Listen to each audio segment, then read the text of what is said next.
ये लोगों ने बिना किसी ठोस सबूत के उनका यहाँ पे फोटो बना के उन्होंने उनको उछाला, यहाँ पे उनकी तस्वीर उछाली, यहाँ पर वोट चोरी और वोटों की धांधली के लिए एक प्रधानमंत्री पे एक साधारण से नेता ने केस किया था, चाहे ईवीएम हो या चाहे कागज पे लिखा हो। जब आप लोगों के चरित्र में जो है किसी तरह की मर्यादा नहीं है।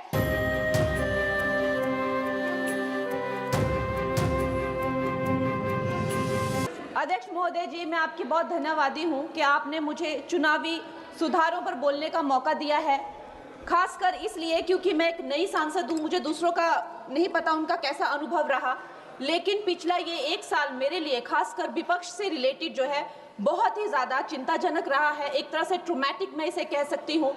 हर दिन इन्होंने यहाँ पे तमाशा किया है, हमारा दिल दहल जाता था इनको देखकर। एसआईआर ये वेल में उतर जाते थे। यहाँ पर इन लोगों ने डराना, धमकाना, धक्का मुक्की, ऐसा कोई इन्होंने किसी तरह की कोई बदतमीजी नहीं है जो एक भी दिन इन्होंने संसद भवन चलने नहीं दिया। हम जनता के प्रतिनिधि हैं, हम यहाँ पर उनकी आवाज लेकर आते हैं, हम कुछ सीखने आते हैं, हम नए सांसद हैं।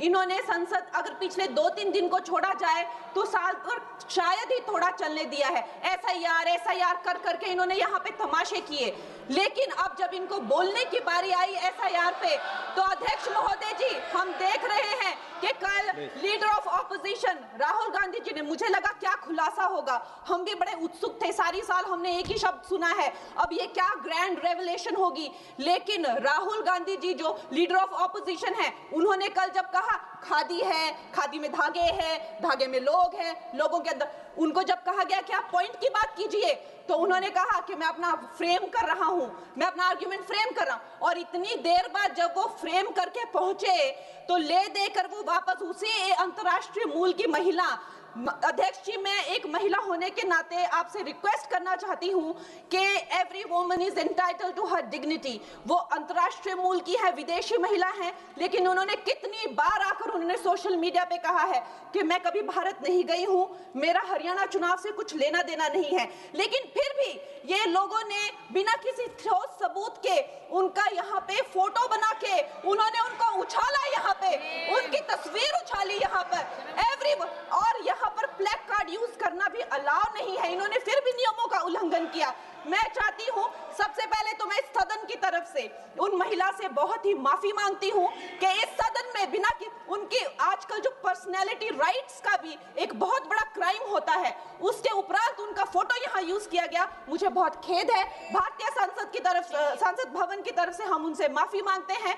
और ये देखिए महिलाओं का हमेशा ये अपमान करते हैं, लेकिन हमारे प्रधानमंत्री चाहे बेटी बचाओ बेटी पढ़ाओ हो, महिलाओं को शौचालय देने से लेकर, महिलाओं को गैस देने से लेकर, महिलाओं को जो है वो छात्रवृत्ति न जाने कितनी ऐसी योजनाएं हैं।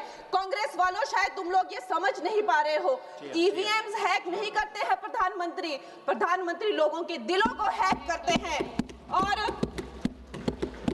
और ये लोग दुहाई देते हैं कि वो जो पुराने जमाने के दकियानूसी, वो जो चिट कागज पे लिखकर जो मतदान होता था वो सबसे अच्छा था।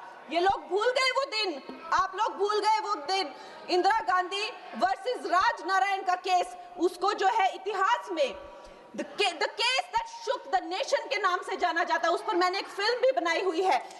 वोट चोरी और वोटों की धांधली के लिए एक प्रधानमंत्री पे एक साधारण से नेता ने केस किया था और उस धांधली में वो पकड़ी गई थी।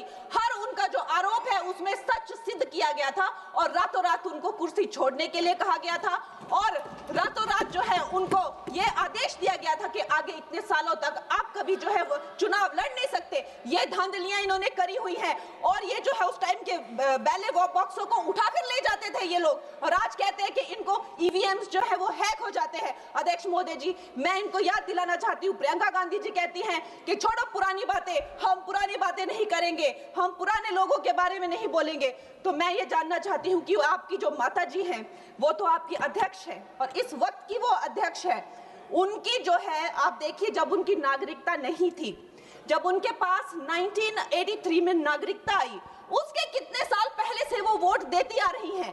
तो ये जो इनका जो परिवार है, एंटाइटलमेंट से जो ग्रस्त ये इनका परिवार है, ये प्रियंका गांधी जी को भी याद रखना चाहिए। चाहे आपका भूतकाल हो, चाहे आपका वर्तमान हो, आप सब लोग, चाहे ईवीएम हो या चाहे कागज पे लिखा हो, जब आप लोगों के चरित्र में जो है किसी तरह की मर्यादा नहीं है, आप लोगों ने कभी भी इस देश का, यहाँ की कानून व्यवस्था का, संविधान का कभी आप लोगों ने सम्मान नहीं किया हुआ है। और अध्यक्ष महोदय जी, बिहार में जैसे ही एसआईआर लागू हुआ, हमारी सरकार ने जो है कम से कम 60 लाख से ज्यादा अवैध, अब ये जो सारे अमाननीय वोट कार्ड है, ये सिर्फ घुसपैठियों के नहीं है। कुछ ऐसे लोग हैं जो माइग्रेट हो गए हैं, कुछ ऐसे भी लोग हैं जो इस दुनिया में है ही नहीं। 60 लाख से ज्यादा। और अगर वो लोग जेन्युइन थे तो उन्होंने, किसी ने तो रिक्वेस्ट करनी चाहिए थी कि भाई मेरा वोटर आईडी कैंसिल हुआ है। उसके उपरांत जो है 21 नए वोटर आईडी जो है उन्होंने दिए हैं। और इस तरह का एक माहौल बना बिहार में कि आज तक की सबसे ज्यादा वोटिंग जो है 67% वोटिंग हुई। नागरिकों में ये उत्साह जगा कि जो है इस तरह की जो क्लेंजिंग प्रोसेस है वो होना चाहिए। मैं एक देशभक्त होने के नाते अध्यक्ष महोदय जी, मैं ये प्रपोज करना चाहती हूँ कि हमारे देश में जो है हमेशा महीने 2 महीने बाद हमारे जो शीर्ष नेतृत्व हो गए, सारे अधिकारी हो गए, हमारे जितने भी रिसोर्सेज हैं, हम लोग उनको हर महीने 2 महीने में इलेक्शंस में जो है पुश कर देते हैं। इससे हमारे देश का बहुत ही भारी नुकसान होता है।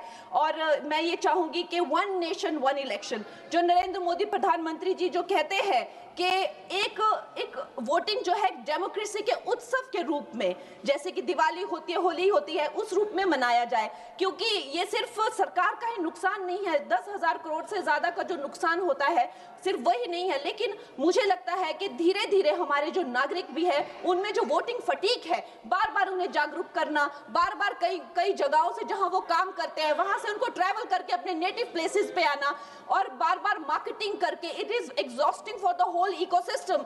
तो मैं ये प्रपोज करना चाहती हूँ कि 1 नेशन 1 इलेक्शन को लाया जाए। और ये जो भी हमें जिस तरह की जो असुविधा होती है हर महीने 2 महीने में इलेक्शंस की, उससे जो है हम बच सकते हैं। जय हिंद। धन्यवाद।